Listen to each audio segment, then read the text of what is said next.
YouTube. Greetings and welcome back once again. This is Emunah Y'srael, Souljah. Welcome to the channel. If you are new, feel free to subscribe and share and comment below. The content I have for you today is a little vacation from the heaviness that I notice a lot of what we are watching and listening to can feel. Right? Sometimes you like, man, I don't even want to click because that's some heavy stuff and I don't want to deal with it. And so for someone who's aware of, and I'm not really going to be long today.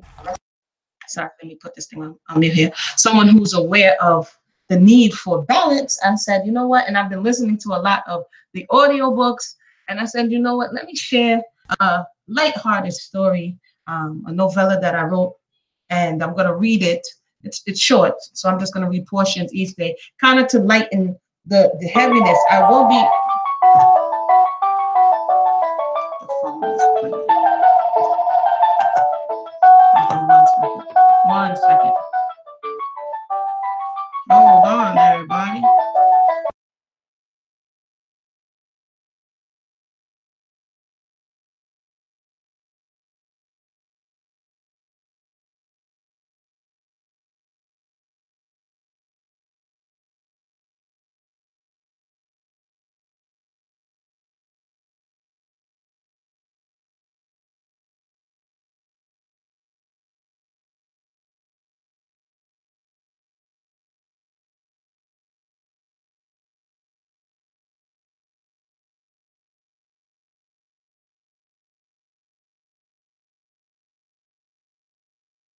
Sorry about that. Sorry about that. We are back. That's when mommy calls. But I'm gonna go. I was like, I'll call you back. She's like, no, wait. So um sorry about that. So yes, we will be coming back with more unraveling R. Kelly. Like I said, I have more information that I was able to deduce from the information that was left on record. Something that even made me go, So stay tuned for that. I'll probably come back in a few days, a day or two to give you more of that. But in the meantime, in between time, I want to share a little lighthearted story here with you, if I can. Wait a minute, where did it go? All right, and it's also available on, I've been waiting to publish part 2. I actually published part 1 last year, but if you keep writing books, you keep writing books, but you also want people to know that the books are out there. So I write fiction as well as nonfiction. I do research, as you can tell. Here on the channel, I do a lot of research, and I've done Angry Black Woman Syndrome. I've done children's book with my daughter, and this particular one is near and dear to me. It's called Island Love, a Carib-American urban coming-of-age tale. That's a kind of long story, but the short of it is called Island Love. And like I said, writing is very therapeutic. So if you are want to write or want to know where to write, I also wrote a course about how to help you to learn to bring your book from concept to materializing it. Okay. So chapter 1, and again, let me see how much to get to chapter 1. So it's not that long. So, sweetie, don't forget to get the box, please. It's over in the corner, he said, pointing to a box marked fragile, filled with carefully wrapped crystal hangings and folded lilac curtains. Yes, my love, I won't forget, I replied. Did I say how much I love that man? After 10 years of marriage, the bass in his voice still strums the strings that makes my heart sing. I can't believe that I ever wanted to be with his cousin. But that's a long story. More on that later. The rays from the sun beamed brightly through the open kitchen window. Spring had arrived with warm, sweet air nestled in its arms. This morning felt different. Our windows lay bare, no curtains or blinds to stop the outside world from looking in. I could hear Devon's conversation Devon, depending on where you're from, with the next door neighbor and the chatter of the children as they hurriedly made their way to school. The familiar sounds of the neighborhood were overwhelming. An uninvited feeling of sadness washed over me. My knees buckled and my head felt dizzy. Maybe I'm dehydrated, I thought aloud. I was exhausted. We had been packing for over 3 weeks now. Everything was moving so fast, I needed time to process it all. Was my body trying to tell me something? Whatever the case may be, I could not resist taking one last seat at my favorite table. There it was, wedged in the corner of our kitchen. It beckoned me like an old friend. I gave in and sunk down in the familiar space. When we first moved here, I never imagined I would have grown to love this space so much. This table, our beloved kitchen table, served us well. Devon, my husband, studied many nights here. I used it for my art and sewing projects. I remember the babies eating their first meal here and the many messes I had to clean up. As a matter of fact, if you look close enough, you can still see where Samuel, our 5-year-old, wrote, "I love mom" with a permanent marker. His sister Leah followed suit and decided to carve her love note, filling it with glitter and glue for added flair. I was so upset that day, but their father said to leave it alone because they were just expressing themselves. He even went as far as to say, it gives the table character. When we first moved here, we had no furniture. We resorted to sitting on the floor and eating our meals low to the ground.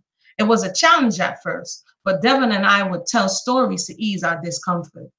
In one of my tales, I reimagined our family as Bedouins in the Middle East. He was the sheik, and I was his alluring, hip-shaking, beautifully adorned queen. Our urban family home became a lavish tent in the midst of the Arabian desert. Long, gauzy curtains flowed, shimmering in pastel colors from the windows. They were perfect for style, but failed to keep the winter frost out. The floor was softened with oversized pleated aqua and chocolate colored pillows. Nothing like a deal from the local thrift shop. Our backsides were grateful nonetheless. We lived just off Jamaica Bay in Queens, New York. Winters were harsh. Coincidentally, we moved to this house in the winter, just in time for cold hardwood floors and frozen pipes. Oil prices were high, and early on, we decided that we would compensate for the frigidity, or the inside by layering our clothing instead of turning up the heat. Yes, I know it sounds cheap, but Devin prefers the term frugal. The things you do for love. There were many days I was tempted to go and ask my parents for a space heater, but I didn't want to do anything that would embarrass my husband. He worked hard to provide for us. And what's a little frostbite to a couple wildly in love? Devon would often scout more affluent neighborhoods for curbside alerts. After a few short weeks of enjoying the tent life, he struck gold. This very dining table.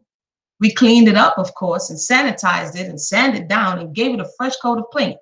Over the years, Devin proved his love time and time again. He's so patient and kind. He often helped me with many projects, no matter how far out they were. Every room in the house had a different color and theme. Our bedroom, for example, was painted in a vibrant butternut squash. Devin always laughed when I called it that. He would say, "Come on, Jackie, it's yellow, plain old yellow." We were young, gifted, and had more time than money. I often wondered how we managed to get married at all, especially after the big scandal. But as the time passed, I grew to love and accept him. We were the talk of the block that year. Everyone wondered how two college grads could afford this nice home. There were so many rumors circulating around the neighborhood, it was ridiculous. We still don't know for sure who started them, but I had my suspicions. That is chapter 1 of Island Love. And I'm going to go ahead and read chapter 2 for those who just joined us. We're taking a little mental break here.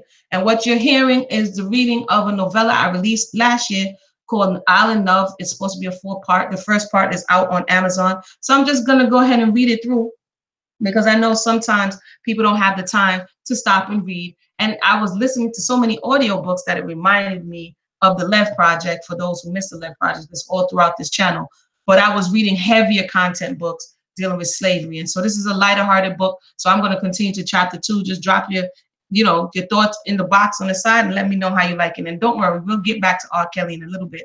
But you have to give yourself and your mind time to breathe and relax and, all that good stuff. So I'm going to go on to chapter 2 here.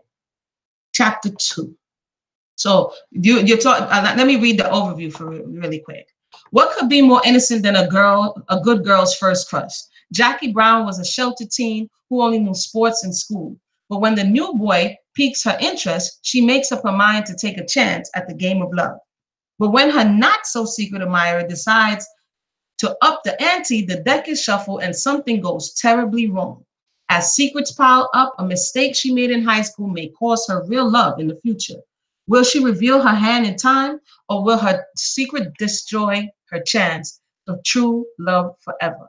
And usually, the reason why, and I'm going to go on, I'm not going to take too much longer, is that some of the books, a lot of the books are very explicit in nature, and a lot of the younger love books that we retain a level of innocency for the children and the young adults are gone, and it's really getting to where it's very like softcore porn out there. You know what I mean? And so if we don't see what it is that we are looking for, then we have to write it. And this is one of those things, Island Love for me. So I'm gonna continue. The fact is, chapter 2. The fact is, my husband inherited this house from the elder who owned it and counted him as a son. When Devon's family first migrated from the Caribbean, they moved to a home a few blocks away from a man named Mr. Carlton. He lived in this beautifully maintained single-family home. The lawn was always well manicured and everyone admired it. The thing that really stuck out about Mr. Carlton was he lived alone. He never married and never had any children. Strange, huh? Mr. Carlton was an unusual man, silent, tall, and mysterious. He retired from his job the same year that Devon moved to America. Actually, he was forced to retire from his job as a senior maintenance manager because they said he was too old to have around anymore. That job meant a lot to him. Devon says he never got over it, which probably explains why most days you could find him sweeping and cleaning even when the place was already clean. Other than Mr. Carlton's love affair with cleanliness, the only thing he loved to do more was people watch. Around noon every day after his mid-morning nap, you could find him in his favorite chair, peering through his kitchen window, watching the world pass by. As he aged, he lost his mobility, and one of the neighborhood boys, Devon, always volunteered to help him out before and after school. He would run his errands and do his shopping, basically whatever the elder needed. Devon's parents wondered what he was doing at an old man's house all of the time, but never stopped him from going. Be careful, you never can trust people. Him too quiet, his mother warned. The neighborhood woman would whisper and talk about Mr. Carlton all the time. What was wrong with him? Why he never married? They couldn't figure him out. Even in his golden years, it was obvious that Mr. Carlton was a handsome man. He still had all his teeth and a head full of jet black curly hair. He made for an intriguing character, and neighborhood women busied themselves weaving all manner of tales about him. One story goes that some years ago, when Mr. Carlton was much younger, the women decided to send in a decoy to test him out. Miss Mavis Fields volunteered because secretly she thought he was handsome and wanted any excuse to get closer to him. So one day, she got dressed up and swept up herself with perfume. Each of the ladies watched her not so discreetly from the front porch of Miss Mavis, from their front porch, as Miss Mavis made her way over to Mr. Carlton's front door and rang the bell. When he finally answered, she introduced herself. Hey, Mr. Carlton, I am Miss Sister Mavis. I heard a lot about you. Yeah, he answered disinterestedly. I'm new to the neighborhood and wanted to meet all my neighbors, she continued, not quite ready to give her mission. Nice to meet you and thanks for coming. His response was lackluster at best.